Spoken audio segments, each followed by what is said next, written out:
Thank you for tuning in. It is the middle of the night over here, and I just woke up and I just have a message to share. And it's kind of a big one. It's not necessarily something you've never heard, but yet this one, whenever it drops in my mind, it's always a bomb on the consciousness in a very good way. This is basically the healing of one of the biggest issues that exists on the planet. And it's simply that separation does not exist. What do I mean by that?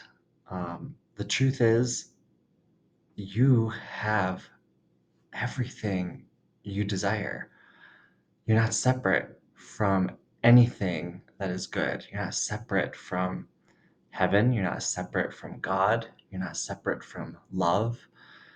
You're not separate from wealth, abundance, your one true love, uh, your perfect friendships, your perfect everything, your perfect home.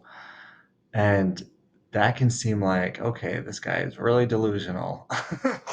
You can be like, my life's good. I enjoy my life, but I'm not a millionaire. Um, I don't know if I really met my one true love yet.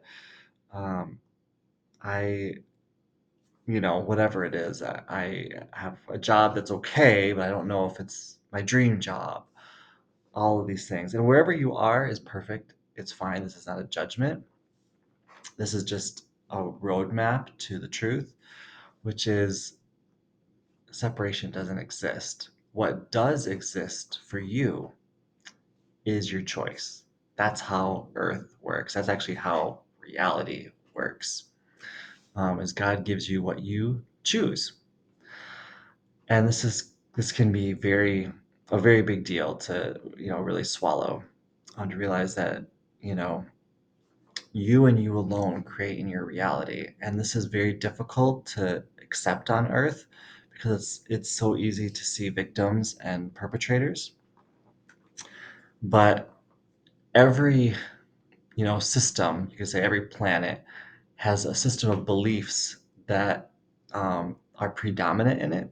And your reality is created to the degree that you prescribe to those beliefs. So on a planet like Earth, there's a lot of belief in separation. A lot of people believe they are victims, or they're separate from their good, or they can't have what they want, or they have to settle. All of these beliefs create the reality. If you choose them for yourself, they will be so for you. Earth, since it's a predominant belief, you could say, although that's rapidly changing as we're an ascending planet, um, you're always offered that choice. Do you want to believe in that? Do you want to believe that you should settle? Do you want to believe that um, you can't have all that you want? Because you will look around and you will see that that seems to be the reality. But I'm telling you, you do not have to choose that for yourself. Just because you look around and you see it, just because other people have chosen that for themselves, doesn't make it the absolute truth. And the great leaders of our society have always taught and always shown that you get what you choose in life.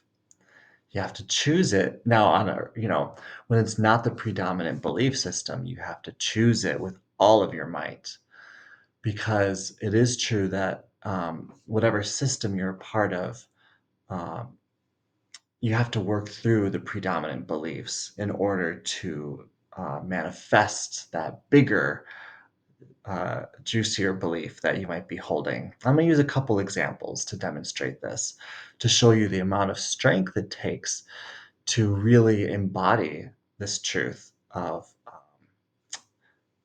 separation doesn't exist, and I can have what I choose. And my wife Deanna, she loves, because I always bring up this example. I read the autobiography of Nelson Mandela recently. He chose to live in a South Africa without apartheid. And I'm just going to make these stories really quick and snappy. That's what he chose. And he chose to embody that pretty much every moment of his life through the biggest challenges. Society around him didn't want that belief. So they put him in jail for 25 years. They threatened his family. Um, they, you know, they quelched every peaceful protest that tried to say something different. At least they attempted to, every scare tactic, every disgrace they tried to throw upon not only Nelson, but anyone who stood up for it, because they did not want this belief to become their reality. So that belief, you could say, that they were holding, you know, really fought back against uh, this belief that Nelson and many millions were ascribing to. And that it was really, this is where I've said before, challenges are opportunities. It was an opportunity for all of those championing apartheid to say every single time they're challenged, well, am I going to give up and accept that as my reality? Or am I going to stay in my dignity, stay in my respect, and say, I'm not, no matter what you do to me, I will not change what I know to be true. And that's equality is the only way to be. I deserve to be treated as well as all other humans. I will stand up for myself and I will never, ever back down from this principle. He lived with as much dignity in prison as he did as a lawyer and a leader outside of prison. And long story short, 25 years later, emerges as president of a free and freer, obviously. Freedom is, as Martin Luther King has said, a very long journey, but he brought the end of apartheid because he chose it. Did it happen overnight? For him, it did. In his mind, he ended it immediately. And this is what I'm saying. When you choose something, it actually is so for you immediately. The whole universe activates to support your choice. But because you're in a system of all these, you know, of, well, on Earth predominantly healing a separation consciousness, you choose it and you will feel like he felt the dignity of being equal. He felt the dignity of this new country that he had claimed, and he embodied it every single day. But it took 25 years for that embodiment that he chose and that he felt and he claimed to break through consciousness and become the predominant thought reality in, from inside to outside. So that's an extraordinary example, many extraordinary example of this. But his choice that he chose to claim with God, because it was based on godly principles, and move forward in it with definiteness of purpose and never give up, uh, led to that being his predominant reality. Um, we see this, of course, everyone knows, the story of Jesus chose love. He chose to show that God's love reigns supreme. And we saw society, I mean, everyone knows the story, try to convince him that no, love is not the predominant reality. We do not want to choose that as our predominant reality. We are going to try to destroy you in mind, body, and spirit to prove to all consciousness that love isn't the predominant reality. And we all know that despite the very terrible outward, crucifixion, one of the most painful things that could happen to a person, that Jesus the whole time chose God and chose peace and chose love. And we all know what happened. He rose. His body and soul and mind um, revealed the truth that only life, only radiance, only God actually exists if you continue to choose it no matter what.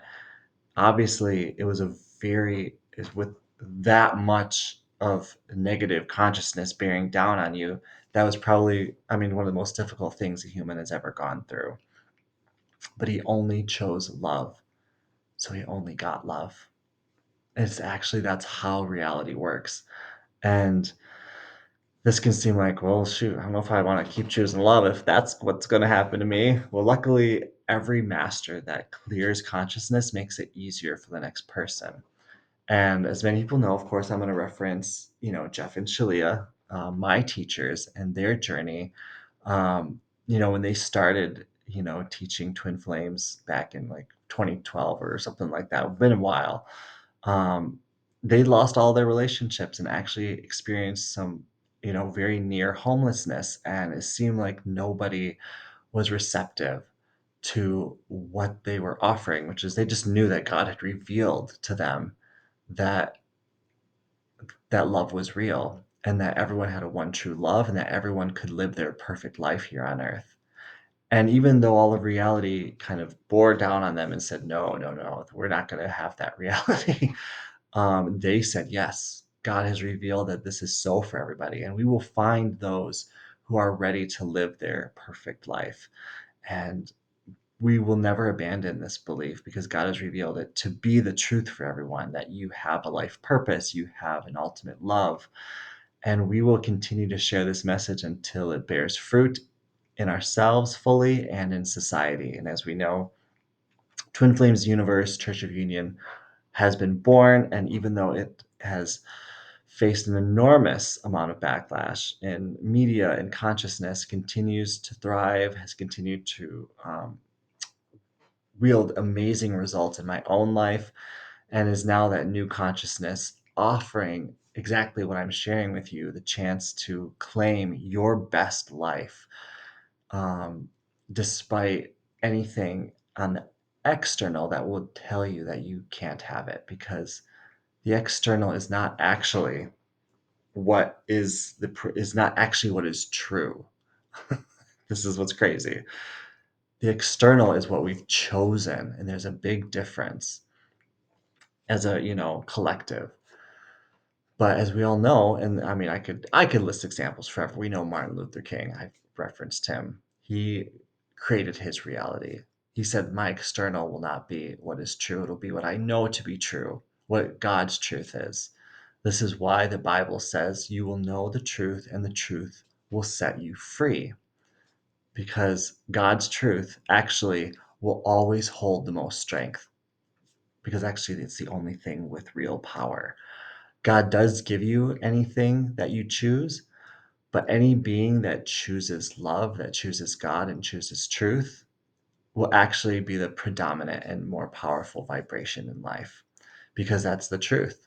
And that's always what's actually going to win in the end. And Jeff and Shalia understand this. That's why, Jeff is like his secondary name, kind of chose Ender as his, you know, like he was known as Ender, and he still kind of, uses that term sometimes because he's the ender of separation. He knows that he has chosen it so profoundly and so completely, Jeff and Shalia, that everyone deserves a perfect life, and that separation from that perfect life doesn't actually exist. That he knows that just his own choice, no matter how much time it takes, will become the predominant reality upon earth, because it's the stronger reality, because it's God's truth. God created everyone with a perfect partner, with a perfect purpose, with a perfect life. And it's like, really? How is that possible? Well, it's called heaven on earth. And it's not a fairy tale. It's a reality that is being created every day by those who choose it and those who claim it. And yes, just as every master before shows, you do actually start to experience that truth within as soon as you claim it, because your choice is instant and you get to experience the blessing immediately. But of course, it is then a process of healing it for all of consciousness. And if you're on that path, know that it's a very good path, a very worthwhile path. And yes, there are challenges on that path. And your job is just to choose your heaven, choose heaven in general, no matter what. And it will be so for you. Everyone who has stayed true to, um, Jeff and Shalia's teaching and Christ's teaching, any teaching of Christ, which is teaching of truth, that someone who lives in the vibration of love is real finds that that is so for them, because they create it to be so, because they choose it to be so. So, whew. This is just, I felt this coming through. I wanted to offer this to you. It's a very powerful consciousness and knowing. You're worthy of all of your good. You already actually have it. You just have to choose it completely and move forward into it. The life of your dreams is for you. And I just want to plant that seed in your consciousness that you're worthy of having it all. And if you're ready, I invite you to claim it and choose it.